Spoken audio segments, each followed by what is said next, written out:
Director de SPIN, gracias por estar con nosotros, bienvenido. Gracias, Yoli, muy buenas tardes, gracias por la invitación. ¿Qué te has encontrado en este informe? Bueno, me parece que el presidente, como sabemos, utiliza el contenido de las conferencias de prensa, lo replica en sus informes, que luego se vuelven también contenido de las propias conferencias de prensa. Sin embargo, en esta ocasión me parece que lo que se esperaba del tercer año, del inicio del tercer año, del cuarto año del presidente López Obrador, pues era algo un poco más relacionado con resultados. Lo que él dice que ya se sentó las bases de lo que llama la cuarta transformación, y en realidad lo que vemos es que el presidente, gran parte de su discurso lo utiliza en promesas y en cosas que aún no suceden y en cosas que quizá no sucedan y que a lo mejor no suceden en el tiempo que el presidente dice que van a suceder. Entonces, un informe que se basa en promesas, por una parte, y otra que no tiene sustento en buena medida de varias cosas de lo que dice, o porque es su opinión, o porque las cifras no se pueden probar, o porque no existe un documento que sustente lo que el presidente afirma, pues me parece que es un informe muy lejos de la expectativa que el presidente ha creado respecto de su gobierno. Luis, él celebra, van por lo grande con las cifras de macroeconomía, los indicadores récord. ¿Hay manera de comprobarlo? ¿Es positivo? ¿Es cierto lo que se informa?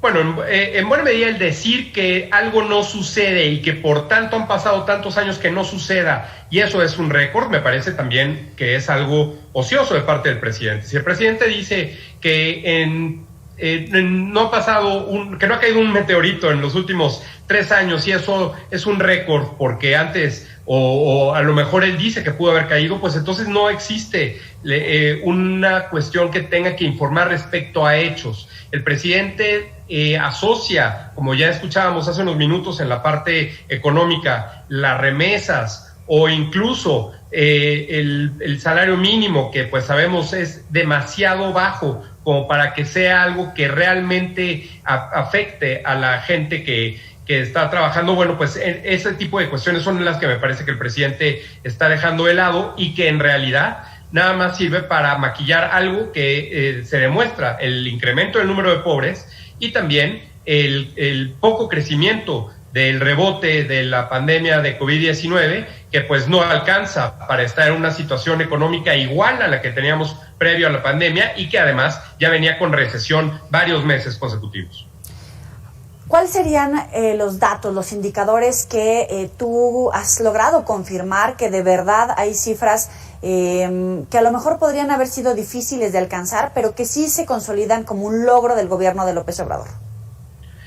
Bueno, yo no creo que haya suficiente información, desafortunadamente, para poder validar lo que el presidente dice, no solo en el informe, sino diariamente en las conferencias de prensa. Y ahí va un ejemplo. El presidente dijo hoy que se ha vacunado al 65% de la población en México. Esto no es cierto, porque apenas hace unos días el presidente decía, incluso en uno de los spots del informe presidencial, que se había vacunado 60%. Entonces, 60 a 65, la diferencia es de 6 millones de personas. Y 6 millones de personas no se han vacunado en una semana bajo ningún parámetro de la máxima velocidad de lo que se ha vacunado en México. Y aún así, eso también tiene consecuencias con lo que dice el presidente, que se va a vacunar a todos los adultos mayores de 18 años llegando a octubre. Eso va a ser muy complicado y pues sabemos que estos números va a ser muy difícil alcanzarlos, pero el presidente maneja estas promesas. Esto es como si estuviera en campaña permanente. Una de las características o una de las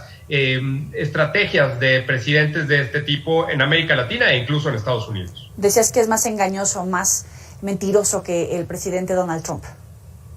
Nosotros hemos contado más de 61,000 afirmaciones falsas, engañosas o no comprobables en las conferencias, un promedio de 89 por conferencia, y hoy pues no nos fue diferente. El presidente dijo en un mensaje de 55 minutos 88 afirmaciones falsas, engañosas o que no se pueden comprobar.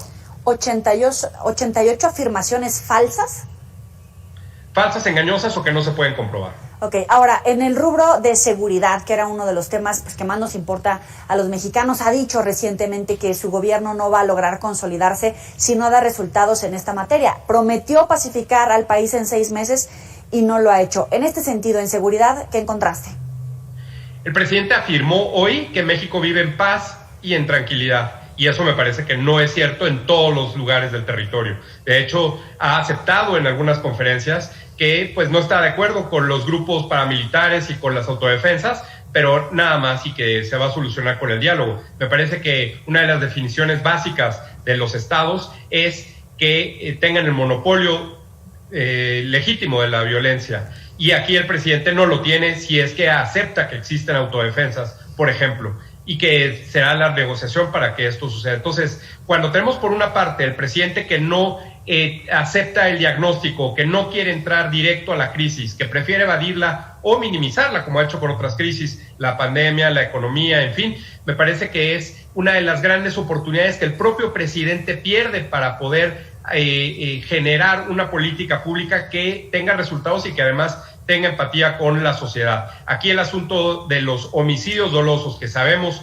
están en su máximo nivel desde que el presidente López Obrador tomó posesión, y que además, aunque él diga que son los niveles previos o los de su predecesor, pues en realidad tampoco han disminuido, y que además el presidente López Obrador diga que esto está asociado al enfrentamientos entre las bandas, pues yo diría, ¿de qué tamaño son las bandas criminales para que se estén enfrentando y se estén matando entre ellos a esta velocidad? Las bandas criminales deben de ser enormes para que solamente sean todos estos homicidios entre criminales. Luis Estrada, gracias por estar con nosotros. Al contrario, gracias por la invitación. Muy buenas tardes. Muy buenas tardes. Puede recuperar todas las entrevistas en las redes sociales. Ya volvemos.